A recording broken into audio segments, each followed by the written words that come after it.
একটা জাতির ধ্বংসের জন্য নৈতিকতা বিবর্জিত নেতৃত্বই যথেষ্ট। আপনার বাবা নেতা ছিল, আপনি ছেলে, তো আপনি নেতা, এটাকে নেতৃত্ব বলে না। আপনি যদি মানুষকে প্রভাবিত করবার ক্ষমতা হাসিল করেন, মানুষের কাজে আসেন, আপনাকে যদি সমাজে কাজে লাগে, আপনি মানুষকে সাপোর্ট করেন, তখন আপনি নেতা হয়ে ওঠেন। নাহমাদুহু ওয়া নুসাল্লি আলা রাসূলিহিল কারীম, আম্মা বা'দু, ফাআউযু বিল্লাহি মিনাশ শাইতানির রাজীম, বিসমিল্লাহির রাহমানির রাহিম।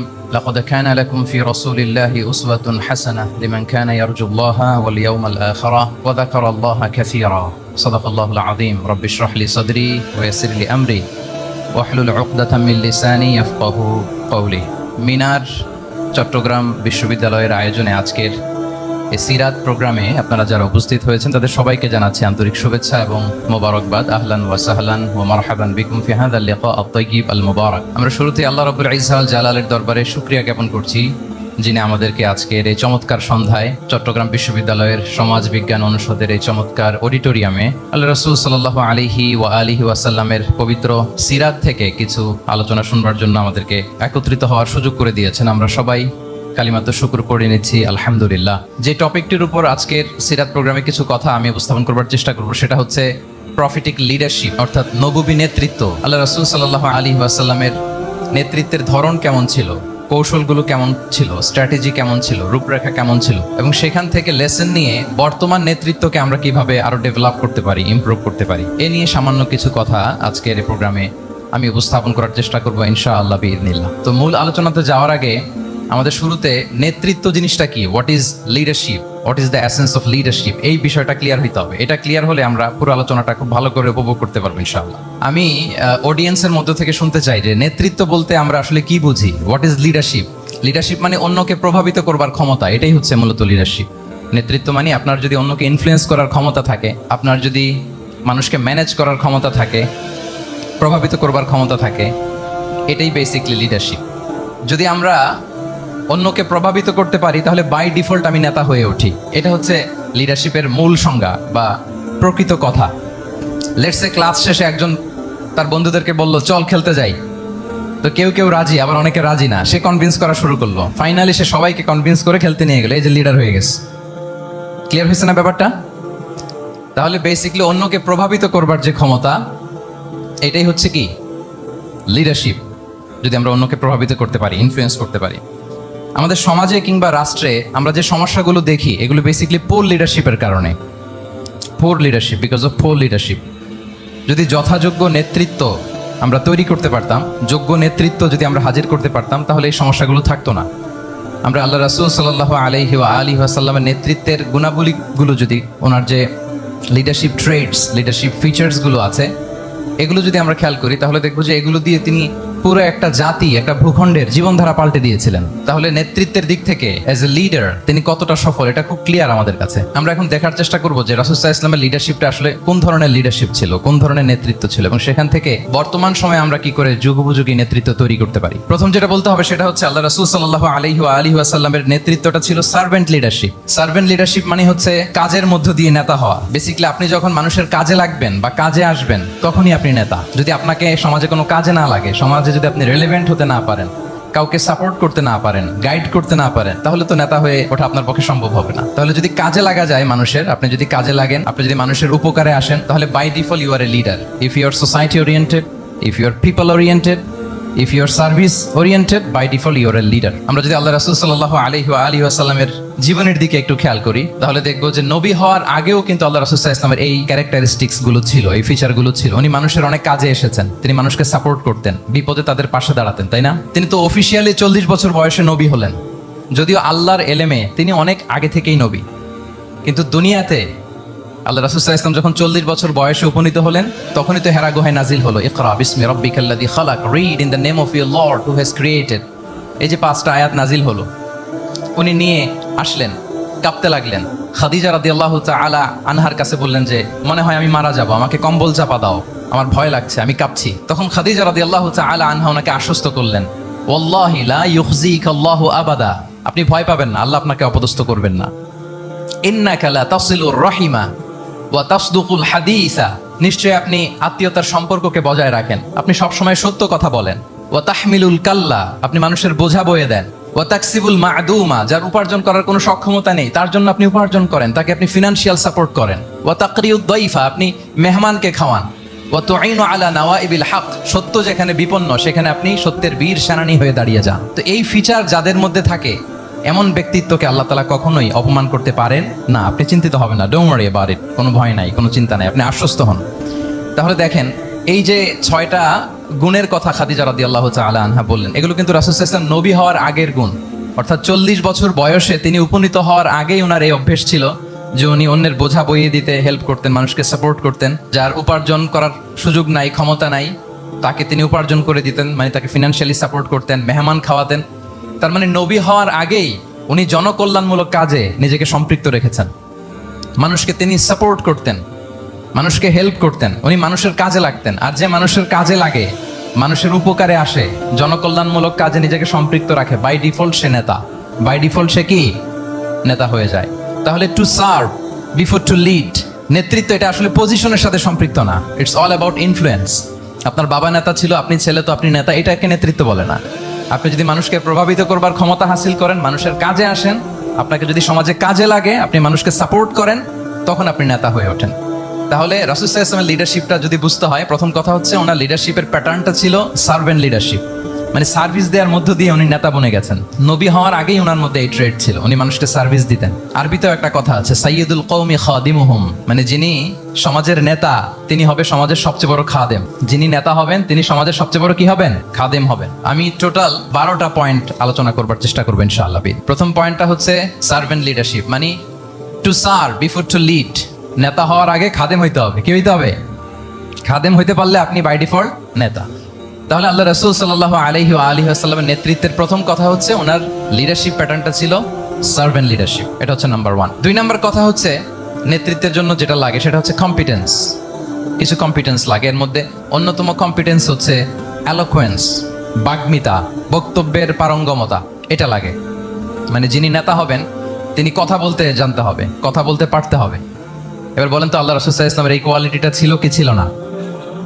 অসাধারণ কমিউনিকেশন স্কিল ছিল আল্লাহ রাসূল সাল্লাল্লাহু আলাইহি ওয়া আলিহি ওয়াসাল্লাম। এবং ওনার পাবলিক স্পিকিং এর যে কি দক্ষতা, আমরা ওনার বিভিন্ন বক্তব্যে, ওনার জুমার খুতবায়, ওনার বিভিন্ন আলোচনায়, বক্তব্যগুলো থেকে আমরা বুঝতে পারি। তাহলে নেতা হইতে হলে তার এলোকোয়েন্স লাগে, বাগ্মিতা লাগে।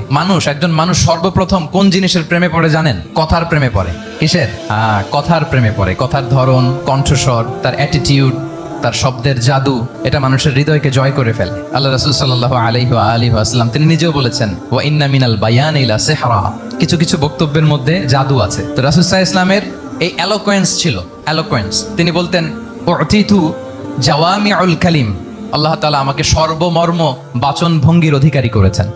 মানে উনি যেটা বলতেন এটা ছিল very precise in wording but comprehensive in meaning. এটার যে দোতনা, এটার যে appeal to the heart of the people, to the heart of the listener, এটা অসাধারণ, মানুষের হৃদয়কে জয় করে ফেলতো। আল্লাহু আকবার। তাহলে নেতা হইতে হইলে তার কমিউনিকেশন স্কিল লাগবে। কি বলেন? লাগবে। এখন নেতা আসছে, উনি বক্তব্য করতে পারতেছে না, তাহলে কি নেতা হইতে পারবে? তাহলে পাবলিক স্পিকিং, কমিউনিকেশন স্কিল, এটা ইটস এ মাস্ট, এটা নেতার লাগবে।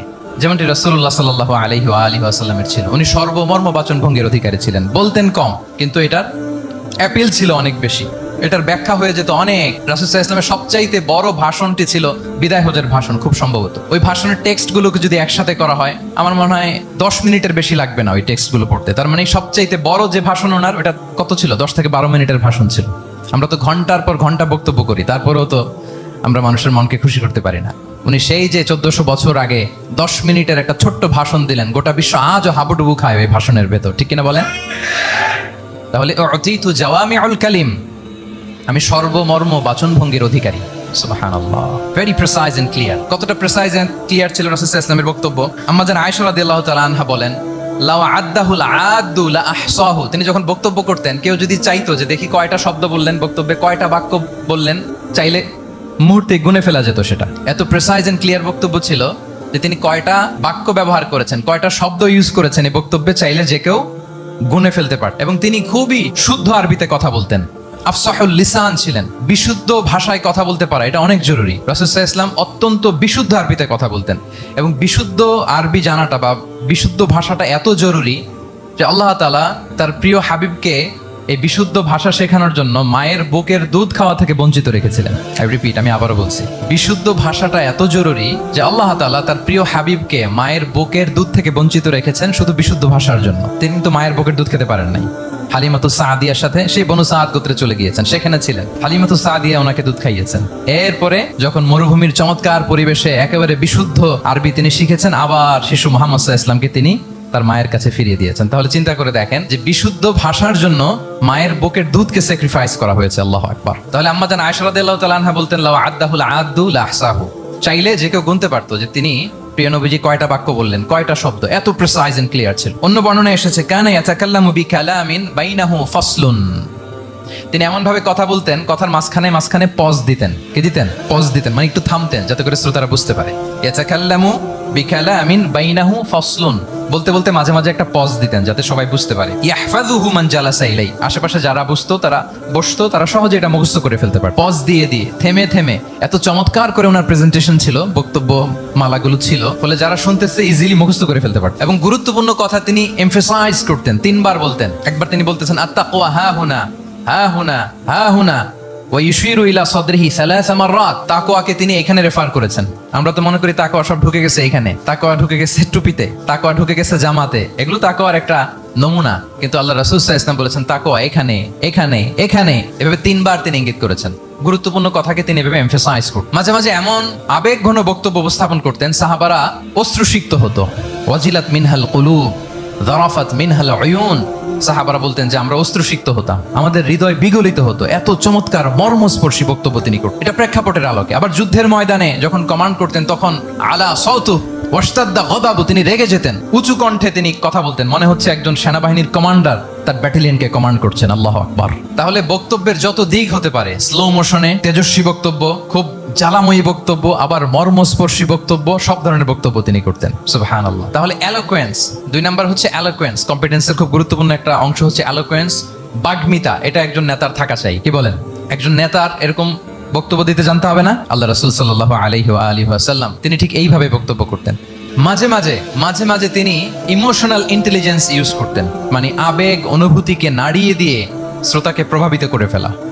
স্পিরিচুয়াল ইন্টেলিজেন্স বা ইমোশনাল ইন্টেলিজেন্স তিনি বক্তব্যের মধ্যে ব্যবহার করতেন। এমন ভাবে তিনি নসিহাত করতেন, এমন ভাবে কথা বলতেন, মানুষের আবেগ অনুভূতিকে তিনি নাড়িয়ে দিতেন। আল্লাহু আকবার। ছোট্ট একটা উদাহরণ এখানে আমি হাজির করি। আপনারা হুনাইনের যুদ্ধের কথা নিশ্চয়ই শুনেছেন। কত হিজরিতে হয়েছিল?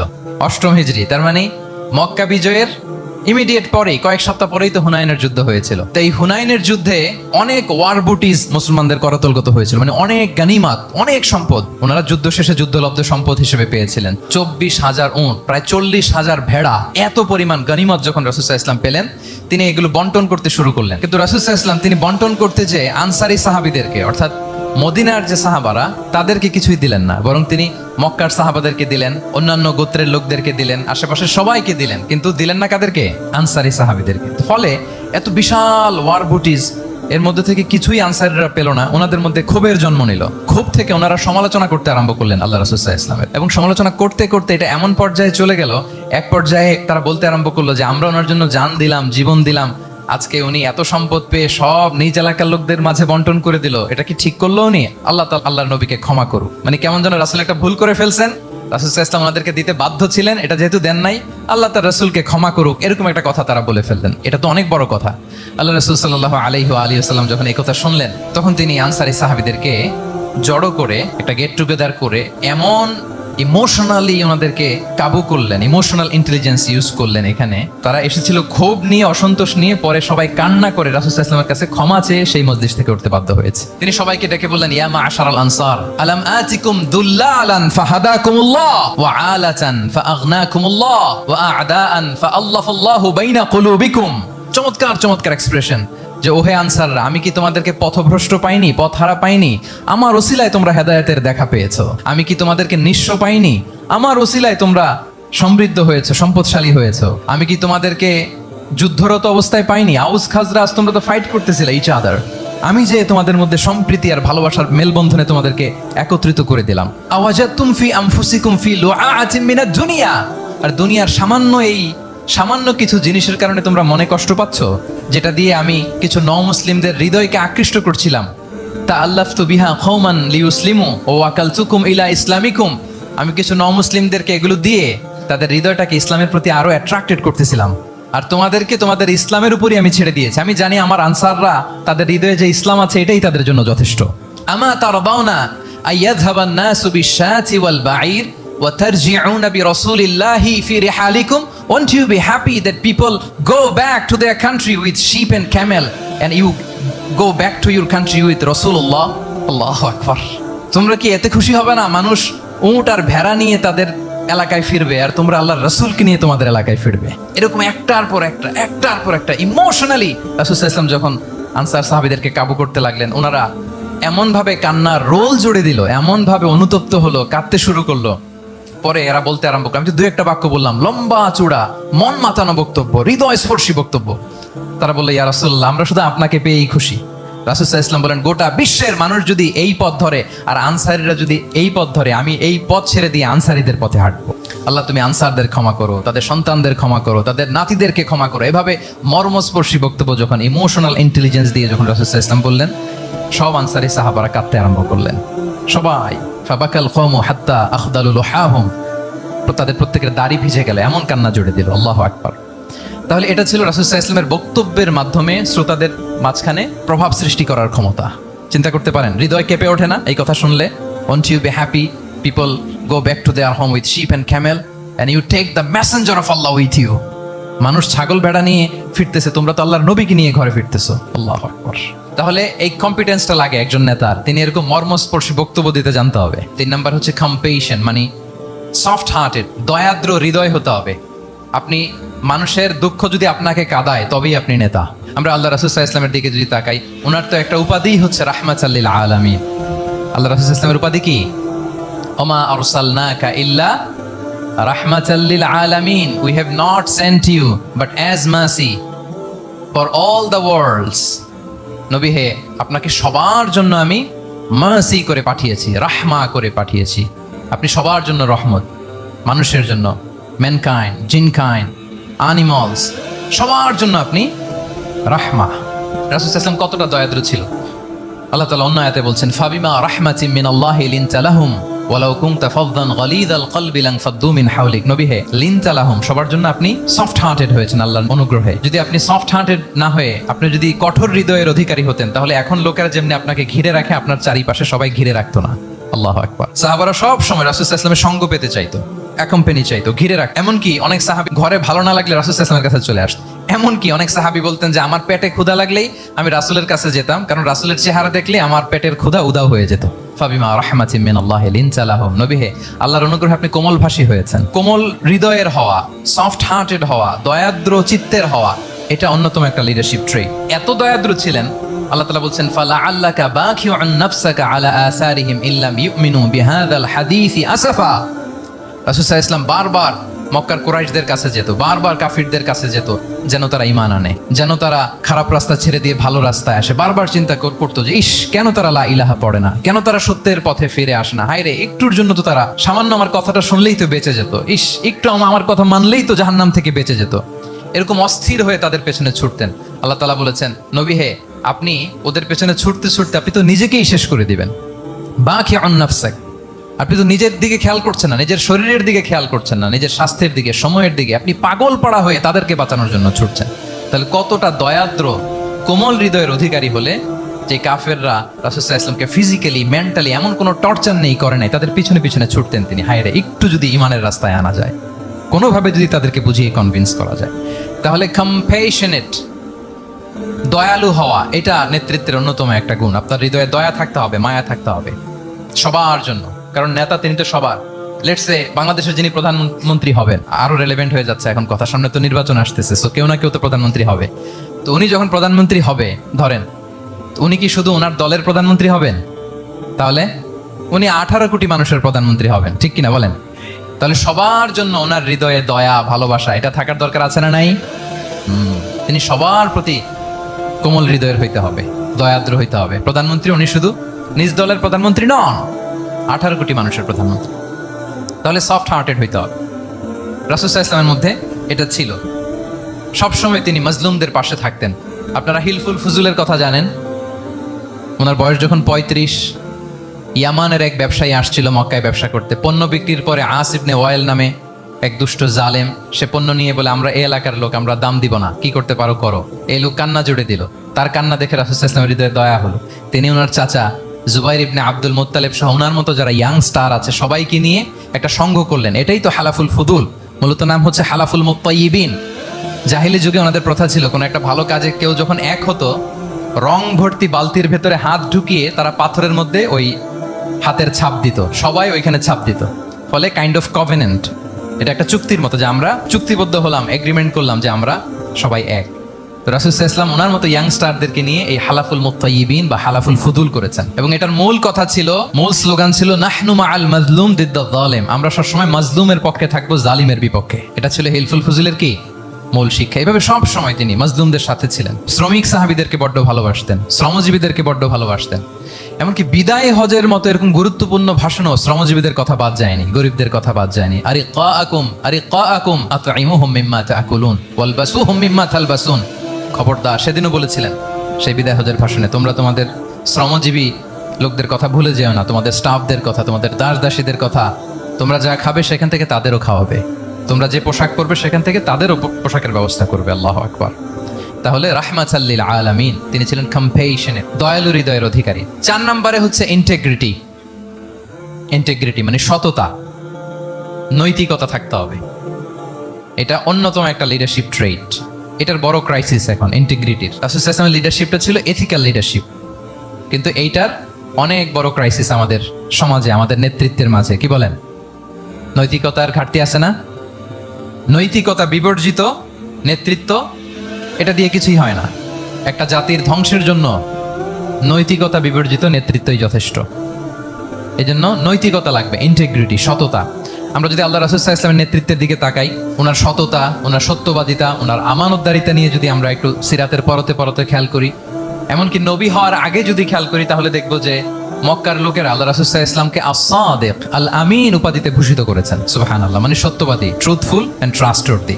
স্বয়ং মক্কার লোকেরা, মক্কার মুশরিকরা রাসূল সাল্লাল্লাহু আলাইহি ওয়াসাল্লামকে উপাধি দিয়েছিলেন আল আমিন। কি উপাধি দিয়েছিলেন? আল আমিন। তার মানে কখনো মিথ্যা বলেননি, কখনো আমানতের খেয়ানত করেননি। যখন আয়াত নাজিল হলো ওয়া আনজির আশিরাতাকাল আকরাবিন, হে নবী আপনি আপনার নিকট আত্মীয়দেরকে সতর্ক করুন জাহান্নামের আযাবের, তিনি সাফা পাহাড়ের চূড়ায় উঠে গেলেন, ডাকতে আরম্ভ করলেন, ও মক্কার লোকেরা, ও আমার আত্মীয়রা, আমি যদি বলি এই পাহাড়ের পেছনে একদল ঘোড়সাওয়ার সশস্ত্র ব্যাটালিয়ন তোমাদেরকে এখনই অ্যাটাক করবে, তোমরা কি বিশ্বাস করবে? আকুনতুম মুসাদ্দিকিয়া, আমার কথা বিশ্বাস করবে? মক্কাবাসী এক বাক্যে কি বলেছিল জানেন? তারা বলেছিল না, অবশ্যই বিশ্বাস করবে। কেন বিশ্বাস করবে? বলে যে মা জাররাবনা আলাইকা ইল্লা সিদকা, we have never ever experienced a single lie from you in our life. আমরা জীবনে কোনোদিন তোমার মিথ্যা বলতে শুনি নাই। আল্লাহু আকবার। কি নিঃসংকোচ স্বীকৃতি এলাকার লোকদের। এইটা আমাদের সমাজে অনেক বড় ক্রাইসিস, আমানতদারিতা, ট্রাস্টওয়ার্দিনেস।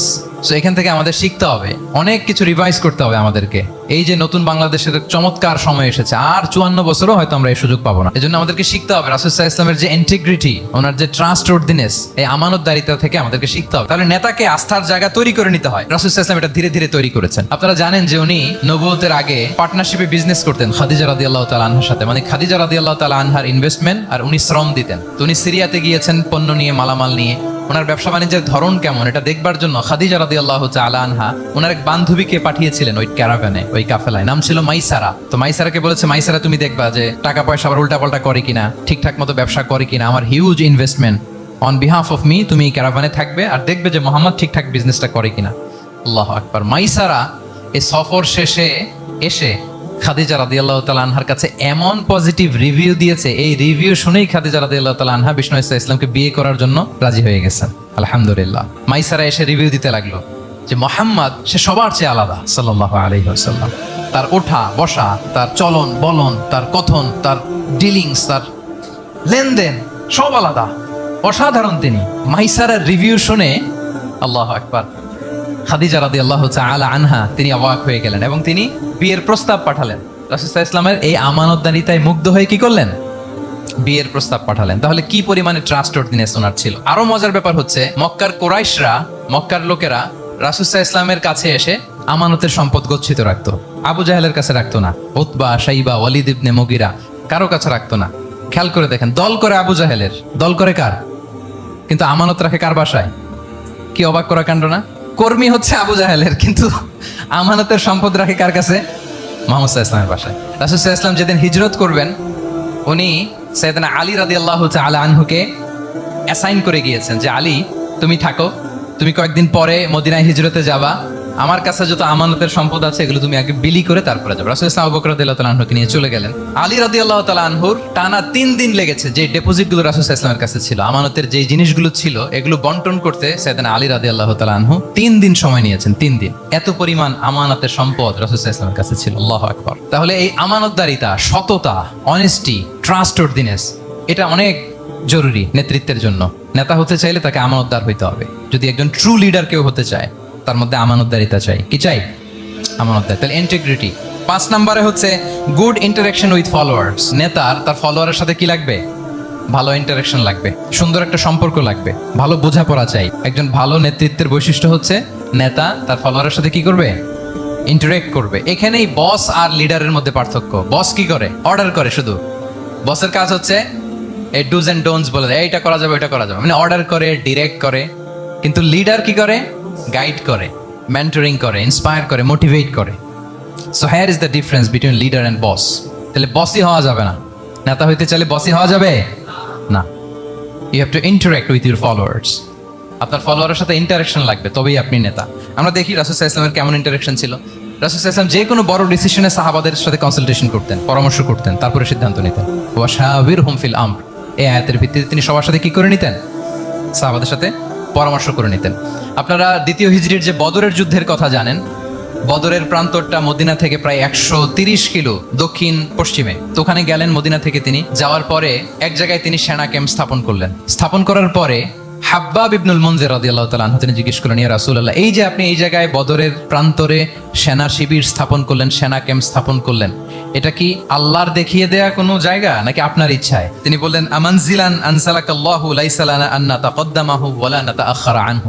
এটা কি একেবারে ফিক্সড আল্লাহর পক্ষ থেকে ওহী যে এখানেই শিবির স্থাপন করতে হবে, নাকি আমহু আর রা'য়ু ওয়াল হারবু ওয়াল মাকিদা, নাকি এটা যুদ্ধের কৌশল হিসেবে আপনি নিজ থেকে করেছেন? রাসূল সাল্লাল্লাহু আলাইহি ওয়াসাল্লাম বললেন, না, এটা কোনো ওহী না। আমার কাছে মনে হয়েছে, আমার যে অ্যানালিসিস, আমার মনে হয়েছে বদরের যুদ্ধে এখানেই আমাদের পজিশনিংটা হলে ভালো হয়। হাব্বাব ইবনে মুনজির রাদিয়াল্লাহু তাআলা আনহু বলেন, না, ইদান লাইসা হাযা বিমানসিল ইয়া রাসূলুল্লাহ, তাহলে এইখানে যদি আপনার নিজ থেকে আপনি এটা ডিসাইড করেন, আমি আপনার অনুমতিক্রমে বলতে চাই ইয়া রাসূলুল্লাহ, এটা সুন্দর জায়গা হয়নি। সুন্দর জায়গা হয়নি? তাহলে কোথায়? হাব্বাব বললেন, ওইখানে, ওই যে বদরের একটা কুয়া আছে, এখানে পানির সোর্স আছে। আমরা যদি ওইখানে একটা ব্লকেট দিয়ে দাঁড়াতে পারি, তাহলে কোরাইশরা এসে আর পানি খেতে পারবে না। ওরা পানি না খেয়েই মরবে, যুদ্ধেও মরবে, পানির অভাবেও মরবে। আল্লাহু আকবার। এক মুহূর্ত দেরি করলেন না রাসূল সাল্লাল্লাহু আলাইহি ওয়াসাল্লাম। এই অপিনিয়ন পাওয়ার সাথে সাথেই বললেন, এই সেনা ক্যাম্প এখান থেকে উঠে হাব্বাব যেখানে বলেছে ওইখানে যে সেনা শিবির স্থাপন করো। 1 সেকেন্ডও দেরি করেন নাই। তাহলে কোনো ইগোইস্টিক ঝামেলা ছিল না। ভেরি অ্যাকোমোডেটিভ ছিলেন রাসূল সাল্লাল্লাহু আলাইহি ওয়াসাল্লাম। আমরা অনেক সময় নতুন কোনো কথা শুনলে, কোনো রিফর্ম শুনলে, শ্রোতাদের মধ্যে থেকে কিছু একটা শুনলে আটকে উঠি, চেঞ্জ করতে চাই না, রিজিড হয়ে থাকে। এই রিজিডিটি রাসূল সাল্লাল্লাহু আলাইহি ওয়াসাল্লামের মধ্যে ছিল না। ভেরি অ্যাকোমোডেটিভ ছিলেন, ইজিলি ওপেন আপ করতে পারেন। মুহূর্তেই বলেন, ঠিক আছে, আমি যেখানে করেছি আসলে ঠিক হয় না। হাব্বাব যেখানে বলেছে সবাই ওখানে যে সেনা ক্যাম্প স্থাপন করো। আল্লাহু আকবার। উনি চাইলে বলতে পারতেন, এই হাব্বাব, তুমি কি আমার চেয়ে বেশি বুঝো? আমি তো নবী, তুমি আমার উম্মাহ, আমার কাছে ওহী আসে। কোনো ধরনের আর্গুমেন্টে না, যে সরাসরি রাসূল সাল্লাল্লাহু আলাইহি ওয়াসাল্লাম এটাকে মেনে নিলেন। আল্লাহু আকবার। তাহলে এই যে ইন্টারাকশন, দেখেন কত চমৎকার ইন্টারাকশন ছিল সাহাবীদের সাথে রাসূলুল্লাহ সাল্লাল্লাহু আলাইহি ওয়া আলিহি ওয়াসাল্লাম। তাহলে good interaction with your followers, এটা জরুরি। আমরা যদি খন্দকের ঘটনা দেখি, খন্দকের যে পরীক্ষা খনন করা হয়েছিল, এটা কিন্তু কোনো মদিনার বা মক্কার কোনো আরাবিয়ান সাহাবাদের কাছ থেকে এই পরামর্শ আসেনি। এসেছে কার কাছ থেকে? সালমান আল ফারিসি। বাড়ি কই? সেই ইরান, ইয়ামান না, ইরানে। হি ওয়াজ পার্সিয়ান, উনি ইরান থেকে আসছে। তাহলে ইজিলি তিনি সাহাবীদের কাছ থেকে চমৎকার অপিনিয়ন আসলে সেটাকে পিক করতেন এবং তাদের সাথে চমৎকার ইন্টারাকশন ছিল। সাহাবীদের সাথে, ফলোয়ারদের সাথে ওনার কতটা গভীর ইন্টারাকশন ছিল, ছোট্ট একটা হাদিস বলে, হাদিসটা সহিহ মুসনাদে আহমদ ইবনে হাম্বলে এসেছে। আমি এই পয়েন্টটা শেষ করছি। রাসূল সাল্লাল্লাহু আলাইহি ওয়াসাল্লামের যুগে এক সাহাবী ছিল, তার নাম ছিল জাহির ইবনে হারাম আল আশজাঈ। জাহির সাহাবীর নাম কি? সবাই বলুন, কি নাম? জাহির রাদিয়াল্লাহু তাআলা। উনি মদিনায় থাকতেন না, উনি মরুপল্লীতে থাকতেন, মানে বেদুইন ছিলেন। আর মদিনা তো শহর, সিটি, উনি সিটিতে থাকতেন না, উনি থাকতেন মরুপল্লীতে। ওখানে তিনি অর্গানিক ফলমূল, শাকসবজি চাষ করতেন। রাসূল সাল্লাল্লাহু আলাইহি ওয়াসাল্লাম ওনার এই অর্গানিক ফলমূল আর শাকসবজি খুব পছন্দ করতেন। ফলে উনি প্রায় সেই মরুপল্লী থেকে রাসূল সাল্লাল্লাহু আলাইহি ওয়াসাল্লামের জন্য অর্গানিক ফ্রেশ ফ্রুট আর শাকসবজি মদিনায় নিয়ে আসতেন এবং এগুলো ফ্রিতে দিতেন রাসূল সাল্লাল্লাহু আলাইহি ওয়াসাল্লামকে অ্যাজ এ গিফট। উপহার হিসেবে রাসূল সাল্লাল্লাহু আলাইহি ওয়াসাল্লামকে মরুপল্লী থেকে চাষ করে আনা ফলমূল, শাকসবজি দিতেন। আর কিছু শাকসবজি, ফলমূল তিনি মদিনার বাজারে বিক্রি করতেন। তো একবার তিনি এসে রাসূল সাল্লাল্লাহু আলাইহি ওয়াসাল্লামকে অর্গানিক এই ফ্রুটগুলো দিয়ে বাকিগুলো মদিনার বাজারে বিক্রি করতেছেন। রাসূলুল্লাহ সাল্লাল্লাহু আলাইহি ওয়া আলিহি ওয়াসাল্লাম বাজার ভ্রমণে গেলেন, যে দেখে ওই তো জাহের, উনি আবার কানা রজুলান দামিমান, একটু কুৎসিত দেখতে, একটু খাটো কুৎসিত শ্যামবর্ণের ছিলেন। তো ওনাকে দেখেই রাসূল সাল্লাল্লাহু আলাইহি ওয়াসাল্লাম পিছন থেকে এরকম ঝাপটে ধরলেন। উনি তো দেখতে পারতেছেন না কে ধরলো। উনি বলে মান হাদা আরসিলনি, এই ছাড়ো ছাড়ো, কে কে, এই কোন লোক আমারে ধরলো, ছাড়ো ছাড়ো করে অস্থির। যখন পিছনে ফিরে দেখে আল্লাহ রাসূল সাল্লাল্লাহু আলাইহি ওয়াসাল্লাম এখন আর ছাড়াছাড়ি করে না, এখন ওনার পিঠটা রাসূল সাল্লাল্লাহু আলাইহি ওয়াসাল্লামের বুক মোবারকের দিকে আরো লাগাই দিচ্ছে এইভাবে। সুবহানাল্লাহ। এতক্ষণ বলে এই কে, ছাড়ো ছাড়ো, যখন দেখে রাসূল সাল্লাল্লাহু আলাইহি ওয়াসাল্লাম এখন আর তাড়াহুড়ো করতেছে না, এখন ওনার পিঠটা রাসূল সাল্লাল্লাহু আলাইহি ওয়াসাল্লামের বুক মোবারকের সাথে আরো ঠেলে দিচ্ছে। রাসূল সাল্লাল্লাহু আলাইহি ওয়াসাল্লাম এবার মজার ছড়ে বললেন, মাইয়াশতারি হাদাল আব, ফান করে বলতেছেন, এই একটা দাস আছে আমার কাছে, এই লোকটারে কে কিনবে, আমি বেচবো। জাহের রাদিয়াল্লাহু তাআলা আনহু বলেন, ইয়া রাসূলুল্লাহ ইদান ওয়াল্লাহি তাজিদুনি কাসিদান, আমি কালো মানুষ, আমি সস্তা মানুষ, আমারে বেচলে বেশি দাম পাবেন না আপনি, আমি তো সস্তা মানুষ ইয়া রাসূলুল্লাহ। রাসূল সাল্লাল্লাহু আলাইহি ওয়াসাল্লাম বললেন, আনতা লাস্তা ইনদাল্লাহি কাসিদ ইয়া জাহির, হে জাহির তুমি আল্লাহর কাছে সস্তা নও, আনতা ইনদাল্লাহি গালি, তুমি আল্লাহর কাছে বড্ড দামি। তোমার স্কিন ব্রাইট কালার না, তুমি কুৎসিত, তুমি দুনিয়াতে সস্তা হতে পারো কিন্তু আমার আল্লাহর দরবারে তুমি কবু সস্তা নও। আনতা ইনদাল্লাহি গালি, আল্লাহর কাছে তুমি বড্ড দামি। দেখেন ইন্টারেকশন কোন মাত্রায় গেলে পিছন থেকে যে এরকম হাক করা যায়, ঝাপটে ধরা যায় এক সাহাবীকে, সুবহানাল্লাহ বিহামদি। এরকম গুড ইন্টারেকশন ছিল অনেক অনেক, ভুরি ভুরি সিরাতের পরতে পরতে আপনারা পাবেন যে রাসূল সাল্লাল্লাহু আলাইহি ওয়াসাল্লামের সাথে সাহাবাদের ইন্টারেকশন কত চমৎকার ছিল। 6 নম্বরে হচ্ছে কারেজ, সাহসিকতা। নেতা হইতে হইলে সাহস লাগবে না? নেতারে বাঁচানোর জন্য কর্মীরা দৌড়াইতেছে সামনে, নেতা যদি ছোটে পিছনে, তাহলে হবে? তাহলে তো তাকে নেতা বলা যায় না, কি বলেন? নেতার তো হি শুড বি কারেজাস, তার সাহসী হইতে হবে, দুর্দান্ত সাহস থাকতে হবে তার। রাসূল সাল্লাল্লাহু আলাইহি ওয়াসাল্লামের এরকম দুর্দান্ত সাহস ছিল, অত্যন্ত সাহসিকতার অধিকারী তিনি ছিলেন। এবং এই লিডারশিপ ট্রেটটা খুবই জরুরি, এটাকে বলে মাদার স্কিল। কারেজি যে মাদার স্কিল, এটাই সব। এই হিম্মত লাগবে। আর রাজুলু যু হিম্মা ইউহিল উম্মাহ, যার হিম্মত আছে সেই জাতিকে জাগাতে পারে, ঠিক কিনা? এই যে আমাদের কাছে তো উদাহরণ একেবারে হাতের কাছেই, এই যে 5 আগস্টে, এই যে জুলাই আপরাইজিং, যদি কারেজ না থাকতো আমাদের তরুণদের, আমাদের জেনজিদের, তাহলে এই পরিবর্তনকে আমরা দেখতে পেতাম না। আমি গল্প শুনছিলাম যে এই চট্টগ্রাম বিশ্ববিদ্যালয় থেকে 2 জন শহীদ হয়েছে, আল্লাহ তাদের কবরগুলোকে তুমি জান্নাতে টুকরা বানিয়ে দাও। এই যে আমাদের তরুণরা তাজা রক্ত দিয়ে একটা চেঞ্জ এনেছে, পরিবর্তন, এটা তো কারেজ, তাদের সাহসিকতার বহিঃপ্রকাশ, ঠিক কিনা? এটা লাগবে। কেউ যদি লিড দিতে চায়, লিডার হতে চায়, তার এটা লাগবে, মাস্ট। রাসূল সাল্লাল্লাহু আলাইহি ওয়াসাল্লাম অত্যন্ত সাহসী ছিলেন। দুই একটা উদাহরণ আমরা সিরাত থেকে দেখি। একবার মদিনাতে রাত্রিবেলা বিকট একটা আওয়াজ হলো, বিকট এত আওয়াজ, সবাই ঘুম থেকে জেগে গেল। ঘুম থেকে জেগে সবাই হতভম্ব, কিরে এত আওয়াজ তো মদিনাতে কখনো শুনি না। ঘটনা কি? কেউ ঘোড়া নিয়ে, কেউ উট নিয়ে, কেউ খচ্চর নিয়ে, কেউ এমনি খালি পায়ে ছুটতে আরম্ভ করলো আওয়াজের দিকে, দেখি যাই কোথায় কি হলো। সবাই ছুটতে ছুটতে মাঝপথে যেয়ে দেখে রাসূল সাল্লাল্লাহু আলাইহি ওয়াসাল্লাম আওয়াজ কোথায় হয়েছে, কোত্থেকে হয়েছে দেখে ফিরে আসতেছে, আর বলতেছে লান তুরাউ, ডোন্ট ওয়ারি, আরে ভয় নাই ভয় নাই, দেখে আসছি আমি, আল্লাহু আকবার, ভয় নাই আমি দেখে আসছি, এভরিথিং ইজ ফাইন দেয়ার, সব ঠিক আছে, যাও ফিরো ফিরো মদিনায় ফিরো। সবাই ভয় পেয়ে ঘোড়া টোরা ও ঠাকিয়ে ছুটতে আরম্ভ করছে। অনেক দূর যাওয়ার পরে দেখে রাসূল সাল্লাল্লাহু আলাইহি ওয়াসাল্লাম আবু তালহা রাদিয়াল্লাহু তাআলা আনহুর একটা খুবই ক্ষিপ্ত ঘোড়া নিয়ে উনি দেখে ভিজিট করে ফিরে আসতেছেন। সুবহানাল্লাহ। তাহলে বিপদ ঘটলে নেতা থাকতে হবে কই, সামনে না পেছনে? আমাদের নেতারা থাকে কই? নাকি পেছনেও খুঁজে পাওয়া যায় না? It's a big crisis. নেতা থাকবে কোথায়? Front liner. Leader should be front liner. উনি তো লিড দিবে, নেতৃত্ব দিবে। এখন ওনারা যদি খুঁজে পাওয়া না যায় তাহলে থাকবে কিছু না। এই যে শিখতে হবে